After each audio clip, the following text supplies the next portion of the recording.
हनुमानगढ़ की संगरिया तहसील के गांव रतनपुरा की ग्राम सेवा सहकारी समिति में कथित तौर पर करोड़ों रुपए के घोटाले मामले में आज किसानों ने जो केंद्रीय सहकारी बैंक है हनुमानगढ़ जंक्शन मुख्यालय पर वहां पे पड़ाव डाला है और किसानों के इस पड़ाव में सभा में भाजपा के नेता पहुंचे हैं, आरएलपी के भी नेता पहुंचे हैं, कांग्रेस के भी नेता पहुंचे हैं, आप पार्टी के भी यहाँ कार्यकर्ता पहुंचे हैं और सभी किसानों का समर्थन कर रहे हैं और सबकी एक ही मांग है कि जो एमडी दीपक कुक्कड़ है उसको एपीओ नहीं बर्खास्त किया जाए और दूसरी बात कि जो किसानों का पैसा है वो शीघ्र अतिशीघ्र बैंक वापस करे और जिन्होंने घोटाला किया है उनकी गिरफ्तारियां हो। और इस मामले पर यहाँ पुलिस जाब्ता भी लगाया गया है भारी बल से ताकि कोई घटना नहीं घटे। तो वहीं यहाँ कांग्रेस सरकार पर कांग्रेस कार्यकर्ताओं ने ही नेताओं ने ही सवाल उठाए हैं कि कांग्रेस की सरकार है, उनके समय में घोटाला हुआ है तो भी सरकार अधिकारियों को बचाने में लगी है, तो ऐसे में सरकार किसान हितैषी कैसे हुई। और सबसे खास बात बड़ी बात की यह आरोप कांग्रेस नेता लगा रहे हैं। तो वहीं हमने जो विधायक है संगरिया विधायक गुरदीप शाहपीनी उन पर भी कांग्रेस नेताओं का कहना है कि वो मीडिया से बचते आ रहे हैं, उनकी भूमिका सही नहीं लग रही है, ऐसा नहीं करना चाहिए। वे विपक्ष में हैं तो उन्हें इसमें मुख्य भूमिका निभानी चाहिए। जब कांग्रेस के नेता यहाँ पे जो सरकार का विरोध कर रहे हैं तो वो तो विपक्ष में है तो उन्हें मुख्य भूमिका निभानी चाहिए। पुलिस प्रशासन मुर्दाबाद, किसान एकता जिंदाबाद, किसान एकता जिंदाबाद। किसानों का दिवस है तो इनकी मैं थाने सारा ने बहुत बहुत बधाई देना चाहूँ क्योंकि आपने तो खेतों में होके गुजरे। फिर आज मैं मंच के माध्यम हूँ जिसका आपा इकट्ठा हो रहे हैं मैं किंगो ही नाम कौन लूँ क्यों एक को नाम ले लिया और एक को नाम छोड़ दिया तो बात ठीक होनी। तो मैं तो थाने से करूंगा तो सामने बोलना तो जका भी किसान भाई आएड़ा है मैंने सारा ने मेरी राम राम। फिर वो मंजिलें उन्हीं को मिलती है जिनके सपनों में जान होती है। पंखों से कुछ नहीं होता, हौसलों से उड़ान होती है। हौसलों बना के रख लो और डटा रही हो। जब बतो लागे जगदिन वो सोसाइटी में रतनपुरा वो गमन हुए है। मैं अठे कलेक्टर साहब कराया रति राम जी बुदानी और सारा बैठे है तो कलेक्टर मोदिया भी दिन में कोई पल्लू गेड़ा आठा को नहीं तो मैंने मिल कौन पाया की छोड़ी हूँ किसान परिवार की बीननी हूँ। जब भी बात कोई पानी की खाएगी नहरांगी या कोई भी समस्या हो तो मन्ना को बताने की जरूरत को नहीं थे। हमेशा देखो लगातार जब भी राजनीति में आई हूँ 14 साल थारा सागा खड़ी हूँ। अब थारा सारा मैं वो निवेदन करना चाहूँ कि कट्ठा ही एक पीस हुई डरन की जरूरत को नहीं। पहला अपने चौलियाली में घोटालो हो फिर मुंडे में हो अरे वो अपने रतनपुरा में घोटालो हो गयो और घोटालो इतना बड़ो है जितो आप सोच ही कौन सका क्योंकि आज तो 2 साल की जांच हुई है। अभी में लिपो पोती वो काम चला है इल्लो इन्ना खावे और इल्लो इन्ना खावे पीसा नीचों लेके ऊपर तक पुगन लाग रहे पर आपा घटी पीछे को नहीं हटागा और क्यों डरांगा को नहीं क्योंकि एकता में बल है और संगठन में शक्ति है। एकता में बल है और संगठन में शक्ति है। अगर मिल के चलागा तो कोई अपन पीछे हटा कौन सके। आज प्रभारी मंत्री जी आने वाला है मैं आपा आठे वार्ता करांगा सारा आठे बैठे ईंट ईंट बजा देंगा पर आप वो हक लेके रहेगा चाहे भी खातर अपन ने की भी करने पड़े। अब कलेक्टर में वार्ता हुई तो आया हुआ हर एक व्यक्ति हमारा मेहमान है। हम हनुमानगढ़ जिले की नाक नहीं कटने देंगे लेकिन भाई 3 स्टार वाला अरे बोला बुलाओगा मारे चिड़ियों आलियो तो चिंता न करो मारे एक ही डंडो लग गयो जक्का के देख लेना सीआई डंडो कमी बन क्यों है हनुमान गढ़ के कोई थाना में बिगो नाम आ जाए तुम्हारो नाम बदल रही हो। ये मजाक मिला रखी है आपने। यह कांग्रेस पार्टी के कार्यकर्ता भी धरने पे बैठे हैं, भारतीय जनता पार्टी के कार्यकर्ता भी हमारा समर्थन कर रहे हैं, आरएलपी के कार्यकर्ता भी हैं, आम आदमी पार्टी के कार्यकर्ता भी हैं। और कलेक्टर मैडम, आपने जिस तरीके से परसों पन्नू के किसानों को नजरअंदाज करने का काम किया, पन्नू के किसानों ने रोड जाम कर रखी थी, आप बगल से अपने प्रियतम से मिलकर के आ रही थी, आपने 2 मिनट वहां रुक करके उनकी भावनाओं को जानने का काम नहीं किया। आपने ये संजीदगी नहीं है।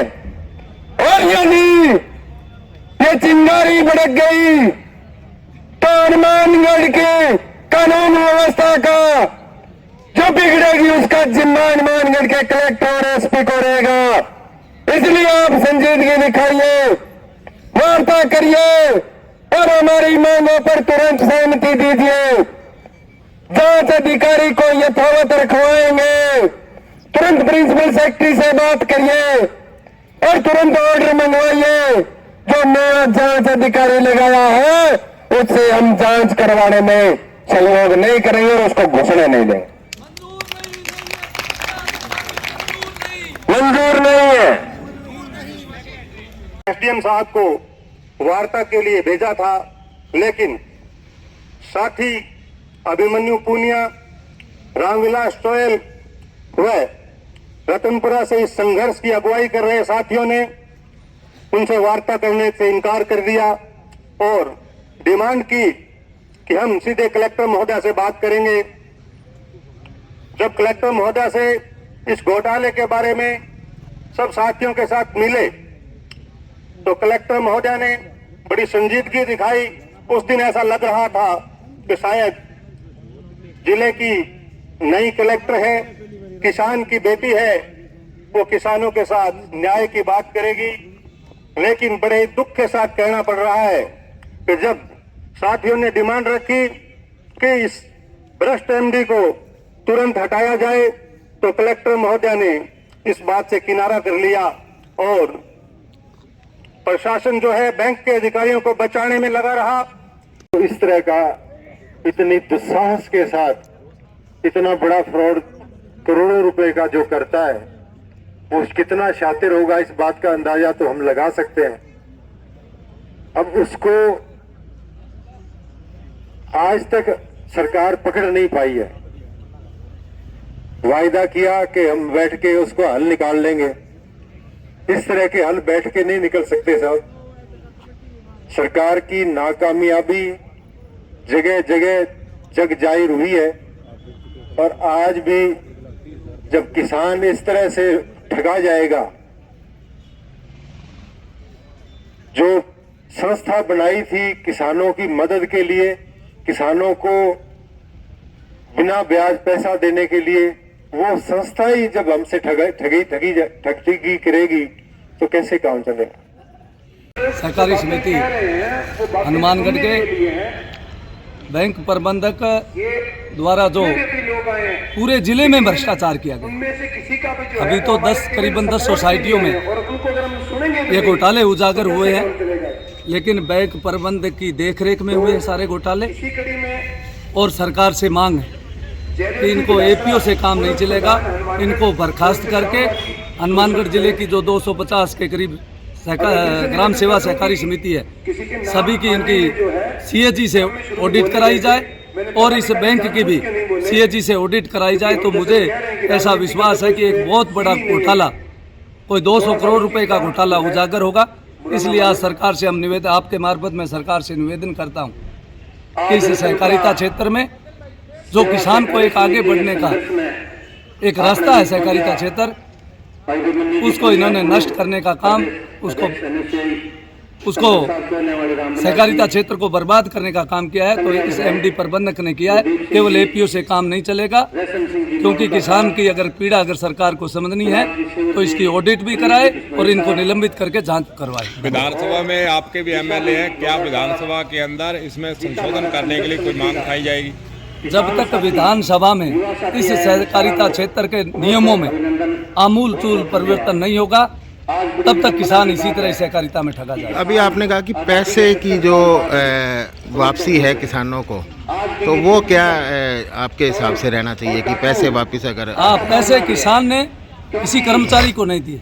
आज रतनपुरा की सोसाइटी में 10 से 15 करोड़ के बीच घोटाला हुआ है, तो वहाँ किसी कर्मचारी को नहीं दिया गया था पैसा। पैसा सहकारी बैंक को दिया गया था, हनुमानगढ़ सहकारी बैंक को दिया गया था। आज ये किस मुंह से किस तरह की बात करते हैं कि उसकी संपत्ति कूड़ करके पैसे दे देंगे। अगर उसकी संपत्ति 2 करोड़ है तो 8 करोड़ किसान का पैसा कौन देगा? अगर ऐसा कानून में है तो मैं तुरंत मांग करता हूँ कि तुरंत इस विधानसभा में इसी सत्र में संविधान में संशोधन करके किसानों को पाई पैसा वापस दिया जाए। एमडी को बर्खास्त करने को लेकर के, और इसी श्रेणी में आज किसान दिवस था। किसानों को हमने यहाँ महापड़ाव के रूप में एकत्रित किया है और हमें पता चला है कि राजस्थान सरकार के मंत्री माननीय गोविंद राम मेघवाल जी, जो हनुमानगढ़ के प्रभारी मंत्री हैं, वो आ रहे हैं। हम उनसे भी वार्ता करेंगे और हमारी एक ही मांग है कि किसानों का पैसा जो है व्यवस्थापक ने लूटा है। व्यवस्थापक बैंक का कर्मचारी है। बैंक तुरंत अपने लाभांश में से किसानों का पैसा वापस लौटाए और भ्रष्ट अधिकारियों को तुरंत बर्खास्त करे, और जो व्यक्ति दोषी है उन पे तुरंत एफआईआर तो हो चुकी है, तुरंत उसको गिरफ्तार किया जावे और जांच का दायरा बढ़ाया जावे। और हमें रात पता चला है कि जो पीतदान चारण धारा 55 की जांच कर रहे थे, उनको रात्रि को अचानक ही बदल दिया। ऐसी क्या नौबत थी? न तो किसानों ने मांग की थी, न हमारे संघर्ष के साथियों ने मांग की थी। ये सारा मामला नीचे से ऊपर तक सेटल है। हम मंत्री जी को, माननीय वो सरकार है, हमारे बीच में आ रहे हैं, हम हमारी भावनाओं से अवगत कर रहे हैं। विधायक जी जाने की मीडिया से क्यों बच रहे हैं? हम सरकार के साथी हैं। मैं खुद किसान कांग्रेस का जिलाध्यक्ष हूँ। हम जब लड़ाई लड़ रहे हैं किसानों के लिए और हम कह रहे हैं कि हमारी सरकार है और हमारी सरकार में हम किसानों के लिए लड़ाई लड़ेंगे और उनका पूरा हक दिलवा करके रहेंगे। वो भारतीय जनता पार्टी के विधायक है और विपक्ष में बैठते हैं, तो उनका तो हमारे से ज्यादा दायित्व बनता है कि वो जनता की भावनाओं की रक्षा करे, वो विपक्ष की भूमिका पूर्ण रूप से निभाए। यदि वो अपनी भूमिका निभाने में कहीं न कहीं विफल है तो चिंता की बात नहीं है। आने वाले समय में संगरिया की फिजा कुछ अलग ही होगी।